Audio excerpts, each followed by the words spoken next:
Hello, welcome back to my YouTube channel Mallogal Cooking in Tea. Please do subscribe and like my video. வாங்க இப்போ நாம் இன்னைக்கு தலശ്ശേരി பிரியாணி எப்படி செய்யறதுன்னு பார்க்கலாம். அதுக்கு நான் இங்கே 1 கிலோ ஜீரக சம்பா அரிசி எடுத்திருக்கேன். நல்லா கழுவி ஊற வச்சுக்கலாம். சிக்கனும் வந்து 1 கிலோ எடுத்திருக்கேன். அதில் மஞ்சள் தூள், பெப்பர், முழு பட்டை, கிராம்பு, ஏலக்காய் போட்டு வேக வச்சு மாற்றி வச்சுக்கலாம். இப்போ ஒரு பேனில் சன்ஃப்ளவர் ஆயில் ஊற்றிக்கலாம். நான் ஒரு 4 டேபிள் ஸ்பூன் ஊற்றிருக்கேன். அப்புறம் பெரிய வெங்காயம் வந்து ஒரு 7 பெரிய வெங்காயம் எடுத்திருக்கேன். அப்புறம் கருவேப்பிலையும் போட்டு நல்லாவே அதை நம்ம மிக்ஸ் பண்ணிக்கலாம். நல்லா அது ஃப்ரை ஆகணும் வெங்காயம். இதே வந்து நிறைய மெத்தடில் செய்யலாம். அதில் இது ஒரு மெத்தடில் தான் இப்போ நான் செஞ்சு காமிக்கிறேன். பாருங்கள், நல்லா கோல்டன் ப்ரௌன் கலர் ஆயிடுச்சு. இன்னுமே ஃப்ரை ஆகணும் வெங்காயம். நல்லாவே நம்ம அதை வந்து வதக்கிக்கலாம். இப்போ இந்த ஸ்டேஜில் வந்து இஞ்சி, பூண்டு, சோம்பு ஒரு 2 டேபிள் ஸ்பூன், பச்சை மிளகா ஒரு 5 to 4 பச்சை மிளகா நல்லா பேஸ்ட் பண்ணது போட்டு நல்லாவே நம்ம இந்த மசாலாவில் போட்டு ஃப்ரை பண்ணிக்கலாம். இப்போ தக்காளி ஒரு மீடியம் சைஸாக இருந்தால் ஒரு 3 தக்காளி இதில் போட்டு நல்லாவே நம்ம அதையும் ஃப்ரை பண்ணிக்கலாம். தக்காளி நல்லாவே ஸ்மாஷ் ஆகணும், அந்த அளவுக்கு நல்லாவே குக் பண்ணிக்கலாம். இப்போ வந்து நம்ம மூடி வச்சு நல்லாவே குக் பண்ணி எடுத்துக்கலாம். வீடியோ பார்க்கும்போதே பிடிச்சிருந்தா லைக் பண்ணி, ஷேர் பண்ணி, சப்ஸ்கிரைப் பண்ணுங்கள். பாருங்கள், தக்காளி நல்லாவே குக் ஆகிடுச்சு. அடி பிடிக்காமல் நம்ம நல்லா கேர்ஃபுல்லாக அதை வந்து குக் பண்ணி எடுத்துக்கலாம். இந்த டைமில் வந்து நான் மிளகாத்தூள் 2 டேபிள் ஸ்பூன், மல்லித்தூள் 1/2 டீஸ்பூன், பட்டை கிராம்பு பொடி, கரம் மசாலா பொடி வந்து ஒரு 1/4 டீஸ்பூன், அப்புறம் சிக்கன் மசாலா பொடி ஒரு 1/2 டீஸ்பூன், மஞ்சள் தூள் வேண்டாம், நம்ம சிக்கன் வேக வைக்கும் போதே மஞ்சள் தூள் போட்டதுனால தேவையில்லை. இதெல்லாம் போட்டு நல்லாவே மிக்ஸ் பண்ணிக்கலாம். அதோட பச்சை வாசனை போனதுக்கு அப்புறமா தயிர் ஒரு 4 டேபிள் ஸ்பூன், அதையும் போட்டு நல்லாவே மிக்ஸ் பண்ணிக்கலாம். வீடியோஸில் ஏதாச்சும் மிஸ்டேக் இருந்தாலும் இல்லை வீடியோ பிடிச்சிருந்தாலும் கமெண்ட்ல சொல்லுங்கள். நல்லாவே மிக்ஸ் பண்ணிக்கலாம். அடி பிடிக்காமல் இருக்க மேக்ஸிமம் பார்க்கணும். தீ வந்து ஹை ஃப்ளேமில் வைக்கக்கூடாது. இந்த டைமில் நான் இப்போ போட்டது வந்து சர்க்கரை போட்டிருக்கேன். ஒரு 1/2 டீஸ்பூன் சர்க்கரை போட்டு தேவையான அளவு உப்பும் போட்டு நல்லாவே மிக்ஸ் பண்ணிக்கலாம். இப்போ மூடி வச்சு நல்லாவே குக் பண்ணி எடுத்துக்கலாம். பாருங்கள், மசாலா நல்லாவே குக் ஆகிடுச்சு. இந்த டைமில் மல்லி, புதினா போட்டுக்கலாம். என்கிட்ட மல்லி ஸ்டாக் இல்லாதனால நான் புதினா மட்டும்தான் போட்டேன். மல்லி கண்டிப்பாக போடணும். அதையும் போட்டு நல்லாவே மிக்ஸ் பண்ணிக்கலாம். டேஸ்ட் பார்த்து உப்பு கம்மியாக இருந்து இந்த ஸ்டேஜில் உப்பு போட்டுக்கோங்க.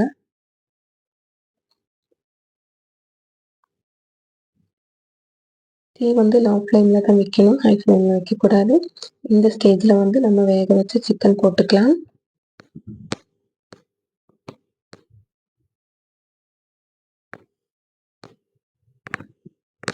சிக்கன் போட்டதுக்கப்புறமா சிக்கன் உடையக்கூடாது, கேர்ஃபுல்லாக நல்லாவே அதை மிக்ஸ் பண்ணலாம்.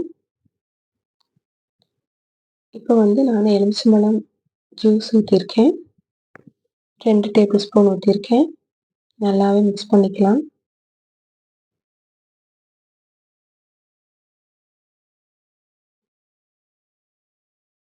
பாருங்கள், நல்லாவே கொதி வந்துருச்சு. அதுலேருந்து எண்ணெய் தெளிகிற வரைக்கும் நம்ம குக் பண்ணி எடுத்துக்கலாம். அப்போ தான் டேஸ்ட்டு நல்லாயிருக்கும். லாஸ்ட்டில் அது இறக்க போகிற டைமில் கருவேப்பிலை போட்டு இறக்கிக்கலாம்.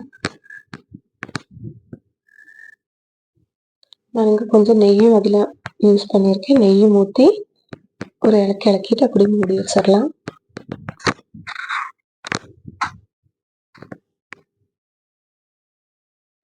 ரொம்பவே டேஸ்டியாக இருக்கும். எல்லோரும் கண்டிப்பாக ட்ரை பண்ணி பாருங்கள். இது வந்து ஈஸி மெத்தடு, ரொம்பவே நல்லாயிருக்கும். காரத்துக்கு தகுந்த மாதிரி மிளகாத்தூளும் பச்சை மிளகாவும் அட்ஜஸ்ட் பண்ணிக்கோங்க. பச்சை மிளகா நிறையாவே போட்டுக்கோங்க. மிளகாத்தூளை அட்ஜஸ்ட் பண்ணிக்கோங்க. காரம் கம்மியாக இருந்துச்சுன்னா பெப்பர் பவுடர் போட்டுக்கோங்க. மசாலா ரெடி ஆயிடுச்சு. ஏன்னா நமக்கு நெய்ச்சோறு வைக்கிறது எப்படின்னு பார்க்கலாம். தலശ്ശേരി பிரியாணிக்கு அதுக்கு ஒரு பேன் சூடானதுக்கப்புறமா நம்ம ஆயில், இங்கே நான் ஒரு 4 to 5 டேபிள் ஸ்பூன் ஆயில் ஊற்றிருக்கேன். இந்த டைமில் வேணும்னாலும் ஒரு 2 டேபிள் ஸ்பூன் நெய் சேர்த்துக்கலாம். அதில் வந்து பட்டை, கிராம்பு, ஏலக்காய், ஒரு 3 பட்டை, ஒரு 5, 6 கிராம்பு, ஒரு 6 ஏலக்காய் போட்டிருக்கேன். பெரிய வெங்காயம் வந்து ஒரு வெங்காயத்தில் ஹாஃப் போதும். ரொம்ப யூஸ் பண்ணக்கூடாது. அதேமாதிரி ரொம்ப ஃப்ரை ஆகக்கூடாது. சின்ன வெங்காயம் போட்டதுமே பச்சை மிளகா, தக்காளியும் போட்டு ஜஸ்ட் ஒரு 2 நிமிஷம் லோ ஃப்ளேமில் வச்சு அது குக் பண்ணிக்கலாம்.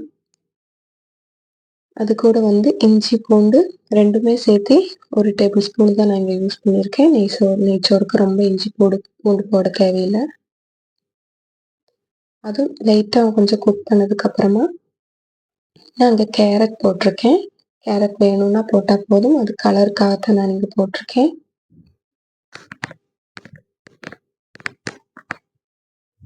அதையும் போட்டு கொஞ்சம் நம்ம ஃப்ரை பண்ணிக்கலாம். இந்த ஸ்டேஜில் நம்ம கழுகி நல்லாவே தண்ணியை ட்ரைன் பண்ணி வச்ச அரிசி போட்டுக்கணும். அந்த எண்ணெயிலே போட்டு அரிசியை நம்ம வறுத்து எடுத்துக்கணும். அப்போ தான் டேஸ்ட்டு ரொம்பவே நல்லாயிருக்கும்.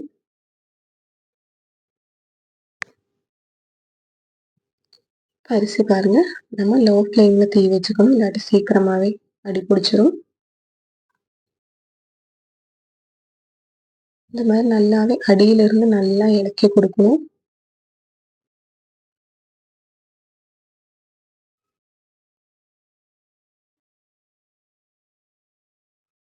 இப்போ பாருங்கள், நல்லாவே மிக்ஸ் பண்ணியாச்சு.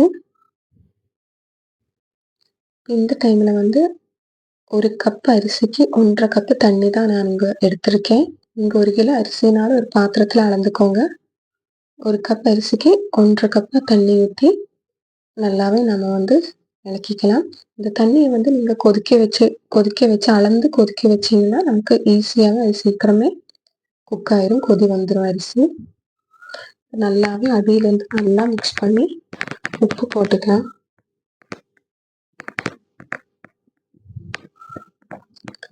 தேவையான அளவு உப்பு, அப்புறம் இந்த தண்ணியில் கொஞ்சம் தயிர், எலுமிச்சம்பழம் ஜூஸு, இந்த வீடியோலாம் எல்லாம் ரெக்கார்ட் ஆகலை, அதையும் போட்டு நல்லாவே மிக்ஸ் பண்ணிக்கலாம். அப்புறம் மல்லி, புதினா இருந்து அதையும் கொஞ்சம் இந்த தண்ணியிலேயே தான் போடணும், மசாலாவில் போடக்கூடாது. இங்கே பாருங்கள், இப்போ நல்லாவே கொதி வந்துருச்சு. நம்ம மூடி வச்சு தம் போட்டுக்கலாம். தம் போடுறதுக்கு நமக்கு தேவையில்லாத ஒரு தோசைக்கல் அடியில் வச்சு அது மேலே இந்த ரைஸ் வச்சு அது மேலே ஒரு வெயிட் வச்சுக்கணும். தீ வந்து நல்லாவே லோ ஃப்ளேமில் வச்சுக்கணும். இப்படியே வந்து ஒரு 10 மினிட்ஸ் அப்படியே இருக்கட்டும். அதுக்குள்ளே திறக்கக்கூடாது. பாருங்கள், 10 மினிட்ஸ்க்கு முடிஞ்சிச்சு.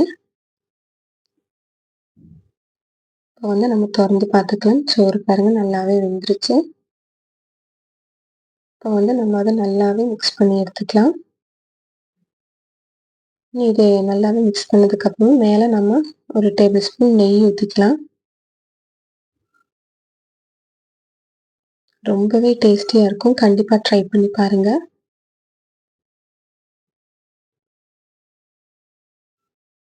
இந்த சாப்பாடு நம்ம ஒரு பவுலில் அடியில் கொஞ்சம் சாப்பாடு, நடுவில் கொஞ்சம் மசாலா, அதுக்கு மேலேயும் கொஞ்சம் சாப்பாடு போட்டு அப்படியே நம்ம சர்வ் பண்ண வேண்டியது தான். இது வந்து ரொம்பவே டேஸ்டியாக இருக்கும். ட்ரை பண்ணி பார்த்து கமெண்ட்ல சொல்லுங்கள். தேங்க்யூ.